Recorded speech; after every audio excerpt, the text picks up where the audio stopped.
Hey guys, welcome back to the CulePodcast. Welcome back to another episode, season 3, episode 21. We're going to be talking and just giving a little bit more detail on Barcelona's game against Osasuna. We're going to be talking about that. And as well, specifically, we want to be talking about Vitor Roque because he did score his very first goal with the club. Absolutely exciting to see him get on the score sheet. But guys, before we get started on the video, make sure to follow us on all of my social media platforms. Everything's posted down below in the description. Go over there and check us out. That way you guys can stay up to date with everything that we do on the channel. And as well, guys, if you guys want to join and also give your thoughts, comments, and also discuss with us, go on X. We post the StreamYard link. If you click on the link, you'll be able to join. And just, it makes the debate a little bit more interesting. But let me choose my co-hosts for tonight, Sebi and Alvaro. Guys, say what's up. How we doing, guys? Perfect. Yo, what's up, football absurdism? Congrats on 400 subs. Yo, thank you, yesterday. We're inching closer and closer to that 500 sub mark. Progress is being made, boys. Applause. Long journey ahead, but the work is not done. Good morning from North Korea. Oh my god.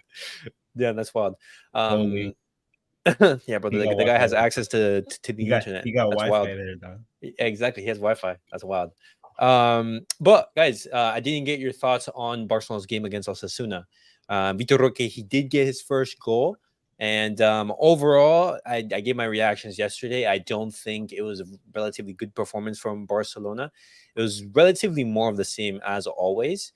But well, what are your thoughts on the game? Bro, same shit, different. I'll tell Uncle Yo, same shit, different day, bro. The only reason we didn't win 2-1 or tie 1-1 was because their offense is actually handicapped. Osasuna couldn't do anything on the offense. If Araujo had conceded a goal, he's benched. But bro, I mean, same shit, different day. The attack is asleep. 3 points is 3 points, but no, we're not clinical at all. We're not clinical at all. Yo, Not bro, I all. don't know why people keep defending Gundogan. He keeps having ass games, ass after ass. You will see him in a build-up play. He has 2 clear balls that can actually go up, and then the one difficult pass with 3 defenders in the middle, he'll go for that pass. Bro, you've been the UCL finals. You won the treble. Use some of the IQ. He's making stupid ass decisions that Lamine Yamal makes better than him. Well, funny enough, I don't know that you say that because there was one instance of play where Gundogan is actually driving into the midfield, and Vitor Roque, he makes a good run, but instead of passing the ball to Vitor Roque, who's honestly in the best position, he passes it to Lewandowski when he's already being marked by 2 defenders, and even then, Lewandowski, he had an opportunity to make that first time pass to Gundogan, but he doesn't make it, and then we are going to be talking about that, just like, hey, could Vitor Roque replace Lewandowski? And El Hakim, we are going to be talking about Lucas Bergvall just in a little bit. If you guys don't know, Lucas Bergvall, he is heading to Tottenham Hotspur. They have hijacked the deal. We're going to be giving our thoughts about that later into the video. But, just quickly, it's not the end of the world. But I would continue on. Nah, bro, I mean, Gundogan with the same shit. Lewandowski, I don't know if he thinks that he can dribble his way into and out of the defense, but he tries to do these cuts in the box and they don't work. He's too slow to do that. So whatever. Terrible performance. Thank God Cancelo made a dime of a pass and Vitor Roque. Lovely. I mean, it was a great goal all around. I'm really happy for Vitor Roque. I feel like that rust is finally coming off little by little. And that first goal is always the biggest one. After this, it's already some weight lifted off his shoulders. And I mean, I'm happy for him, bro. I'm happy and excited for him because hopefully we don't see Lewandowski after this season, and he's gonna need to be the new striker. So, but overall, as game, but we'll take the 3 points. Sebi, the thoughts on the match? Boring as always. Boring as always. I mean, we're not clinical. We're not going to win matches like 5-0, 6-0, 3-0 even. We can't even score 3 goals. That's how sad. Bro, it's funny.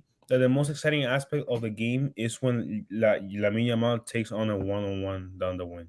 Yeah, yeah. That, Well, that's when you're like, oh shit, let's see what happens after Will that. you guys be down to like change the formation and maybe play with like two strikers? Bro, Xavi is gonna be gone for this season. I don't think he's gonna do anything to no. it. If he hasn't done so with how bad this team was before, now after he announced his like him leaving the club and the club already being out of two competitions, he's not gonna change it.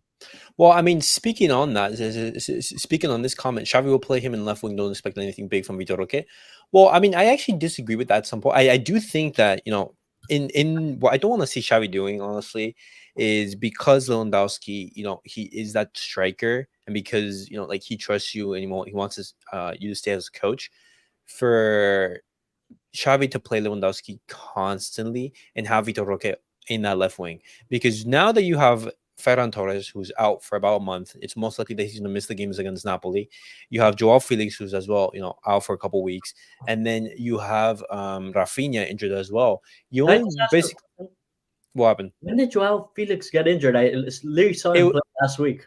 it was in training. It was Oh in my training. god! He, Oh my he's god! Oh my god, bro! How many injured players do we have? Like 20.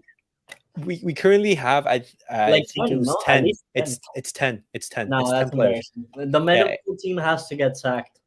bro, you can honestly, if one more player gets injured, you can feel a whole 11. I honestly Um, don't think it's Dembele's fault now that he's gotten so much injuries oh during my his god. Barcelona career. Like I genuinely think it's the I mean, medical look, team if we have sabotaging our if players. we have that many wingers injured, I'm just hoping that Xavi does go for two up top instead of playing Vitor Roque at left wing. That's gonna halt his development, bro.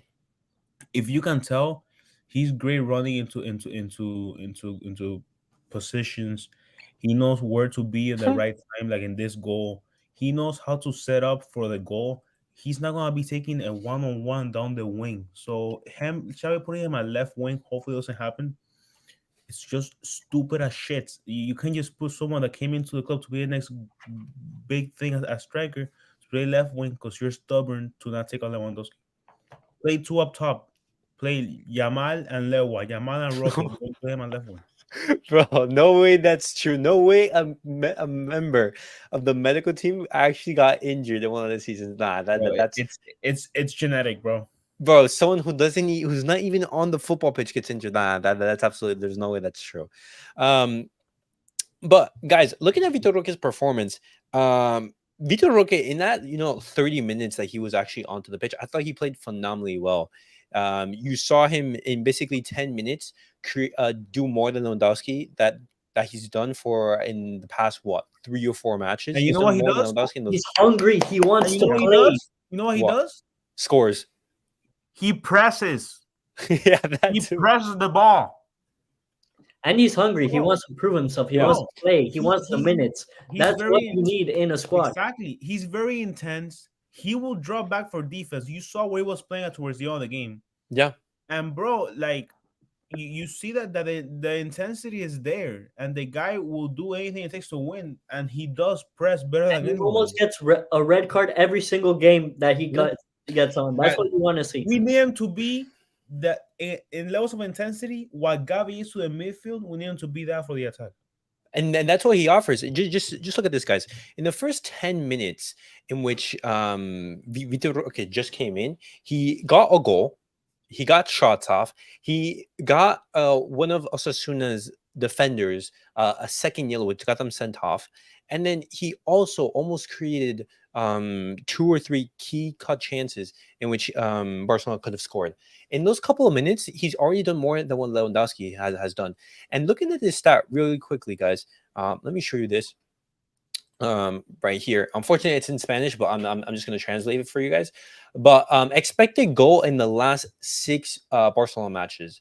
Lewandowski in the 450 minutes that he has played, he hasn't even averaged a goal.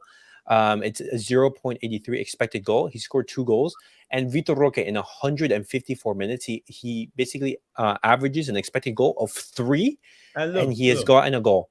And And Vitor Roque, he gets a shot on target every 7 and minutes. obviously, he's played 1/3 of the minutes that Lewandowski has Mm. played there, obviously, but it does pass the eye test.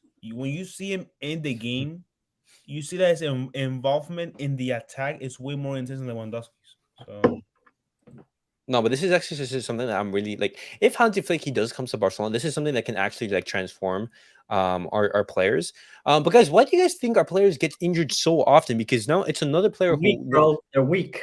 they're They're, weak. who was that said something about like how the team trains? I forgot who said that. I think It, Xavi Simons. yeah, it was like Someone, some experts. It someone, was Malcolm. It was like Xavi Simons. Who says like Barcelona they mostly focus on the ball Never movements. gym. Yeah, and don't what, focus on what, the gym and everything. what are we But doing, bro? yeah, but something that I want to bring up and that I saw on Twitter was could, for example, because when you're looking at some of the Barcelona players, but the Barcelona players they do run, but is it possibly that they run poorly and they don't know exactly how to run efficiently, for example, or like press efficiently? And Bro, what do I mean by that? I It, think it's all about preparation. Like, I don't think there's a right or wrong way of running. At the end of the day, soccer's the most cardio. no. I agree. I don't think that there's like a right or wrong way of running, but it's just simple. Like Barcelona, they're not pressing the right areas. They're not. They're covering lots Look, of I know what ground. you mean. I know what you mean.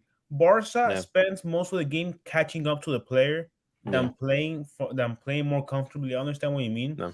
but bro, I think it's just prep preparation and conditioning. A player should be able to play 120 minutes if they need to, and not get injured in the 20th minute. Is that football has evolved and Barcelona has been stuck.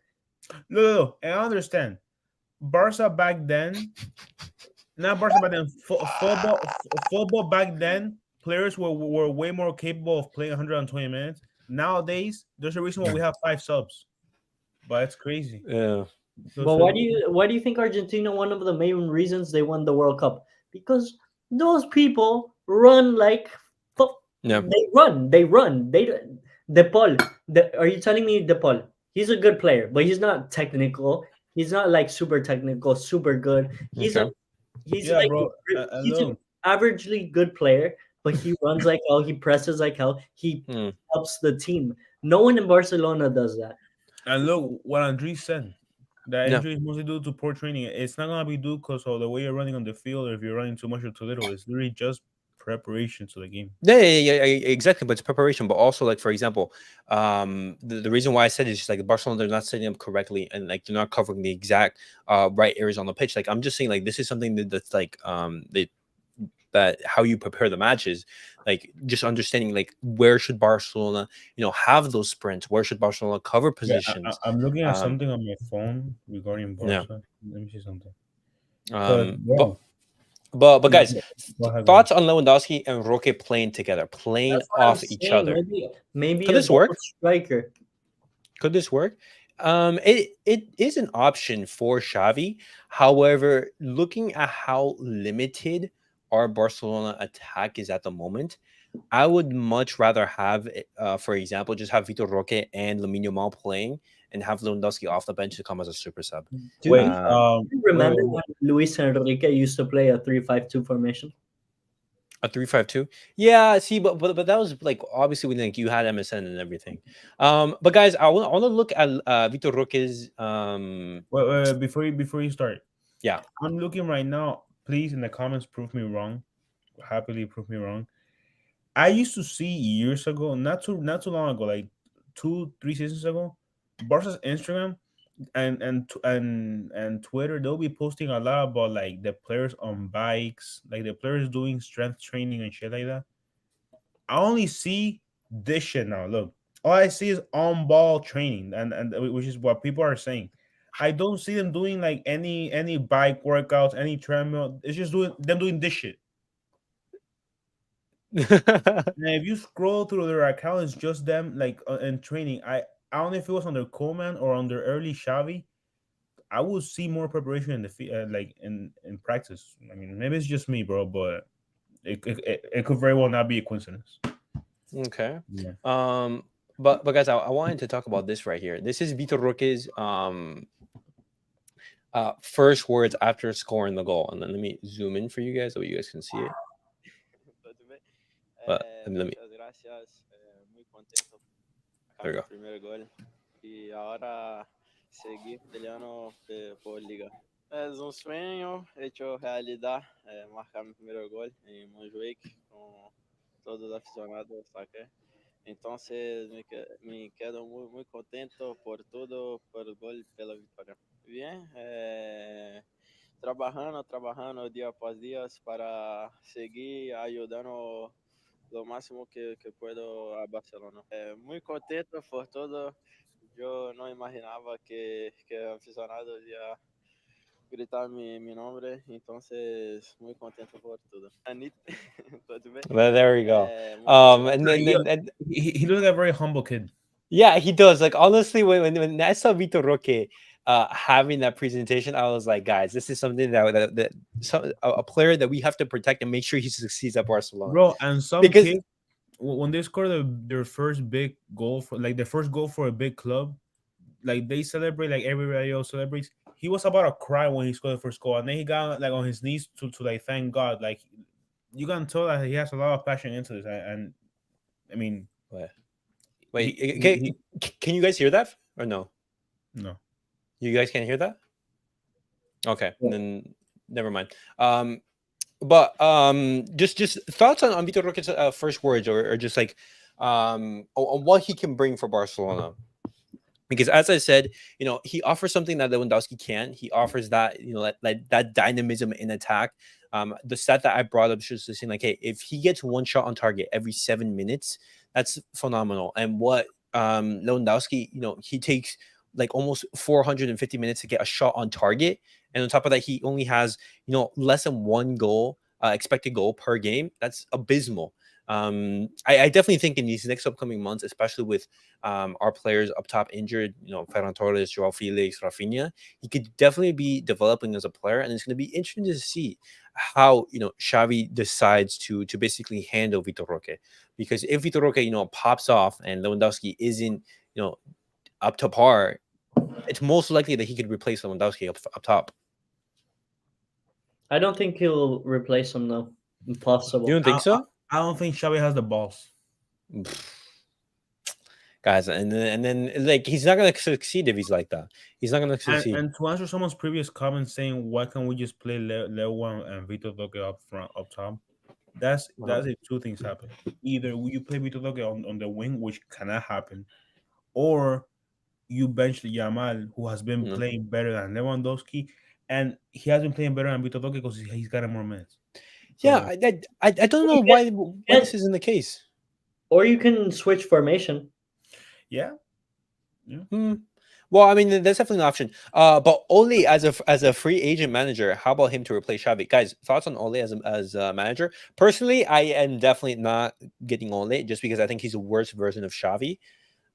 Just looking at how, I think he's done okay at Man United, but he didn't do exceptionally well. And I don't think that he's a manager I hope he of doesn't come Barcelona's quality. respectfully. Yeah, exactly. Respectfully, like, nah, I'm good. Dembele is in PSG fit, meanwhile in Barcelona injured and unfit. Same condition with Felix. Oh my God, our medical team is symbolic. You know who I would have loved to bring to Barca, but he signed for a Saudi team? Marcelo Gallardo, bro. Yeah. I can bet my neck on this. That the front line of Vitor, Rafinha, and Ferran will be great. They all press from the top and will do great. I honestly think that attack is one of the best that we have. I would honestly replace Rafinha for Lamine Yamal just because Lamine Yamal, he's our best like difference maker. He's your best game changer. Yeah, bro. He's the only exciting team right now. But guys, how many goals do you guys think that Vitor Roque is going to score in this next season? And in these next upcoming months to the end of the season. I don't think he's gonna get a lot of minutes. I want to say 5. 5? 6. We need a manager like Lampard. No. 6. I want to say hopefully around 8. Hopefully around 8. Yeah, I want to say as close as possible to 10, but I don't know how much Xavi's gonna play. No, but guys, we basically only have 3 attackers, and Vitor Roque is included. But let's be for real. Champions Yeah, League, we're getting knocked out. I don't think we're scoring any goals, to be honest. Like we're getting knocked yeah, out. yeah. Like If we even beat by Napoli, Napoli, even if though we they're trash this season, we're getting knocked out. And La if, Liga, okay. Xavi's gonna go all out, so Lewa is gonna start. if we How good? if we make it past Napoli, that's our UCL final, bro. Just Bro, celebrate that. Oh, Gallardo you're is so funny. so good, bro. Yeah, Actually, Gallardo, he's one he of the most. transformed River Plate. When Uh, he came there, he transformed the club was in the mud. In the mud. He came back and he completely made River what it used to be before because some guy called Pasarela destroyed the club. Fucking dickhead. I hate him, even though he played for the national team. uh-huh. But regarding Marcelo Gallardo, I've honestly been looking at the work that he's done at River Plate, and it's actually been really, really good. He likes to play an attractive football. I see him as a modern manager, but he's currently managing in Saudi at the moment, I think and Barca gave him an offer he would have gone because a project. He uh, wanted a good, solid project. yeah, of course. But honestly, would a manager like Marcelo Gallardo want to come to Barcelona in this situation when obviously he's living the cozy life in Saudi? Yeah. I don't know. I would I think personally he's not gonna give leave Lamine soon. Yamal Either way. because it'll make him injury prone in the future. Same thing happened with the Bale at Dortmund. No, Well, you can start him and play him 65 minutes. yeah, that's actually something that I'm worried about with all these players injured because Lamine Yamal, he's basically been playing and starting every single one of Barcelona's last 4 games. And that's worrying because we need to manage his minutes. And just looking at previous situations between Ansu Fati, Dembele, Pedri, it doesn't paint a very good picture. But guys, now switching the topic and moving away from Vitor Roque, I want to be talking about Lucas Berval because unfortunately Barcelona they lost out on Lucas Berval. Tottenham Hotspur they have hijacked the deal, I believe, for like 10 million euros Alex is fixed smiling right now. plus three add-ons. want to say something. If you pick Tottenham over Barca, we don't want you anyway, bro. But Pick it's United. what Elias was saying before about minutes. I don't care Wait, about minutes. It's Barcelona, a big club, and Tottenham, a tiny ass club. yes, like he most likely going to be returning next month. In probably like 3 weeks. He's a doubt for the first leg against Napoli, but most likely will be available in the week after. But we have to see how his recovery dictates. But regarding Lucas Berval, he chose Tottenham Hotspur. Lucas like Tottenham. They basically gave him a better offer, both to the club, both to Djurgården and to Lucas Berval. In Tottenham's offer, it included a guaranteed first team spot, and that's something that Barcelona, He's they a weren't going to midfielder, give right? him. What?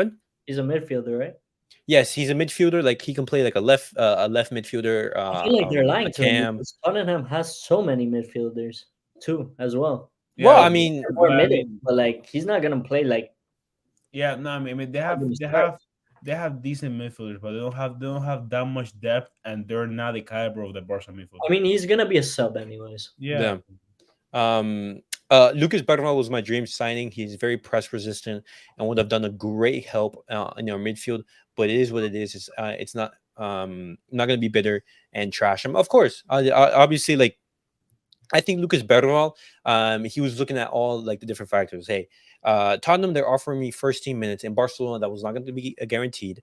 The Barcelona was offered that, hey, you're going to be in the B team, but you're also going to be called up on the first team whenever, for example, like we have a vacance or anything, you're going to have first team minutes, but it's not going to be a guarantee. You're going to be in that midfield. You have Frankie de Jong, Pedri, Gavi, Fermin Lopez, Gundogan. That midfield is stacked. And so for Lucas Bergman, a player who is very young, who just turned 18, who is prioritizing his development as a player, it's going to be very tough. And it made sense why he prioritized Tottenham Hotspur. And on top of that, he's getting says better wages. So it makes sense. And in a better league. yeah. Questionable, but debatable. But yeah, don't think it's a club choosing decision was just about getting playing time in the first team. Absolutely, absolutely. But we do know that Lucas Bergval, like he wanted Barcelona, but and so like I don't close the door for Lucas Bergval. Maybe coming into like Barcelona in maybe 3 to 5 years when as he develops as a player, we could see how he develops, and who knows, maybe in the future he could come to Barcelona. Shameless, tell him should at least give us Lo Celso. Now, bro, Not this bad. is I love Lo Celso. I think he's such a good player. in that midfield he would do wonders. Underrated baller. In that midfield he would absolutely do Underrated wonders. baller. Um, but Aldo, just thoughts on Barcelona losing out on Lucas Berro. Alex is smiling right now. Alex is smiling right now. But nah, man. I mean, it's what you guys are saying. He's a good young footballer. He's up and coming. But anyone in his position, unless you grew up being a fan of the club, you're gonna go for the team that's gonna give you a better chance. And Barca, who's probably gonna go Barca B, then maybe go on loan, and then go through the whole process to maybe get first team minutes. In the Spurs, yes, the Spurs have a good amount of midfielders, but they're not as talented as Barca's midfielders, and there's not as much depth. I do see him getting more chances in the Spurs. Um, it is a more competitive league. I'm not saying it's a better league, but it's more competitive. And who knows, man? I mean, we missed out on him, but we have a lot of depth. Yeah, So I feel like and we're missing out on all the young upcoming stars. well, I mean, we just signed we signed Novodarovic. We have Vitor Roque, who we spent big money, and so honestly, I'm not really that worried about it. And I was just about to talk about this. It's not the end of the world because what Barcelona can now use, maybe those like 7 million, those wages, and maybe those add-ons, they could use it and prioritize the signing of a CDM. Because realistically, Lucas Berra, he was going to be like a luxury signing. He is like a more like an offensive type of midfielder. He's not a pivot. But talking about that, any realistic DM options? Currently, Exactly. Who is the best CDM in the world right now? Like, think about it. uh, Rodri. yeah, it's Rodri, Rodri. It's Rodri. But Um, we can't afford Rodri. Let's say no, Rodri is out of the equation. Who would you like to bring to I the club? it would obviously be Zubamendi. It would be Zubamendi. But Real Sociedad is like his childhood team. Real Sociedad have a 60 million euro release clause. And on That's top of that, they have Champions League football. It has like everything he wants. Like I would sign Zubamendi in a heartbeat. But obviously, like looking at those circumstances, it's very difficult. You have Kimmich as well, but Kimmich he's getting up there in age, and honestly, if Barcelona they're going to spend big money, I wouldn't want to sign a Kimmich, even though like I believe he's a world class player, because what happens if he becomes like sort of like a Lewandowski where he does a good his like first year or two, but then after he Who was the Italian doesn't that work out. plays for Newcastle that got banned for gambling? oh, Tonali, Italian.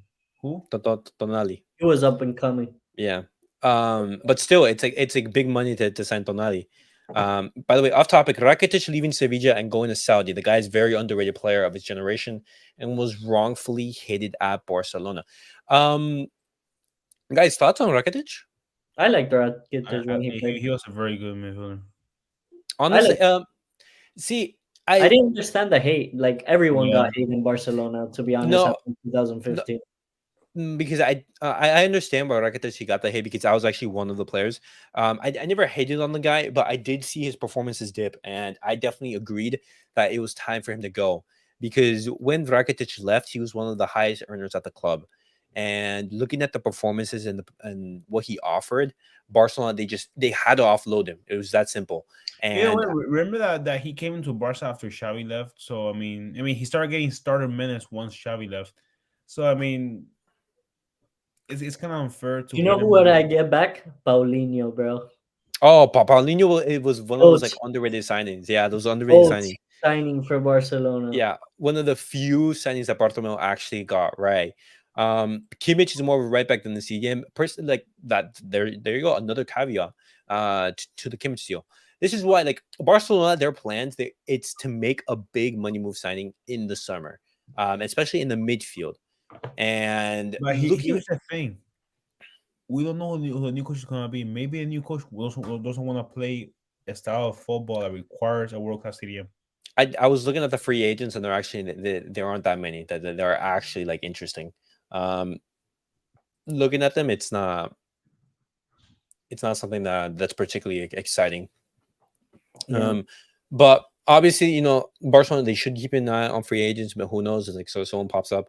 But I give it a look, and there's actually not that You know, many. might be an up and coming player, the Argentinian guy, Redondo. He just Oh, he just rejected 6 million from Inter Miami. oh, wait, are you talking about the Uruguayan, like No, the Federico Redondo? Argentinian CDM that plays, I think, for Argentina Oh, Junior. wait, hold on. His first name is Federico. Oh, wait, hold on. No, He's because let me see. he's playing Oh, the yeah, I got it. Olympic. Uh-huh. But there's actually like an Uruguayan midfielder who is a CDM, and I'm actually like a big fan of. Is he Um, playing at River? Fonseca? I no, hold on. I'm gonna look up his name because I was actually looking at him and I was actually like super interested. I was like, hey, why isn't Barcelona going for this guy? And They it's don't have good scouts. let me see. What's this guy's name again? Hold on, give me a second, boys. It is Fabrizio Diaz. Yeah, Fabrizio Diaz. Yeah, Fabrizio Diaz, right here. The young Uruguayan, less than 9 million euros. Can Andrew absolutely NJ? Just what's it called? Guys, if you guys ever want to join into these hangouts, just go on X. Just click on the StreamYard link. But we are wrapping up soon, and so we're not gonna be like on for that long. But whenever we go live, I post a link on StreamYard. If any of you guys want to join, and also give your thoughts, comments, whatever, just go on X at CulePodcast and just click on the link. Oscar Zambrano going to Bournemouth. Option right there. The weirdest signing was a Kevin Prince Boateng. What was that guy brought in for? Honestly, that guy was I don't know. Loved him. I don't know. How about the Betis CDM, which was another option instead of Oreo, but Xavi chose. Oh, it's Guido Rodriguez. It's Guido Rodriguez. Bro, he's old though. Like, Yeah, like he'd be a stopgap option. If I was Barcelona, enough of these stopgap. I would be looking for something a little why bit more not get Paredes? permanent. But once again, another stopgap. If I'm Barcelona, I'm looking for something long term. I'm looking at Zubamendi. I'm looking at Fabrizio Diaz. These type of players. Guido would be a backup CDM. Yeah, absolutely. But guys, that was it for the episode. Let me know your guys' thoughts on Vitor Roque. The guy, the Guirino finally got on the score sheet. He did score for us. And as well, what do you guys make of Barcelona losing out on Lucas Berval? It's not the end of the world, but it happens. At the time, with Boateng, the belly was injured for a long time. We didn't have Suarez backup. Oh yeah, I remember that. Yeah. And then he came in as like a last minute replacement or something. And then the next season, Berkeley was basically the same thing. Yeah. But guys, thank you guys all for watching. Thank you guys for tuning into the channel. Thank you guys for supporting. We reached 400 subscribers. We're edging ever closer to the 500 subscriber mark. But as always, guys, thank you guys for watching. And as always, guys, remember to like, subscribe, and follow. I'll see you guys all in the next video.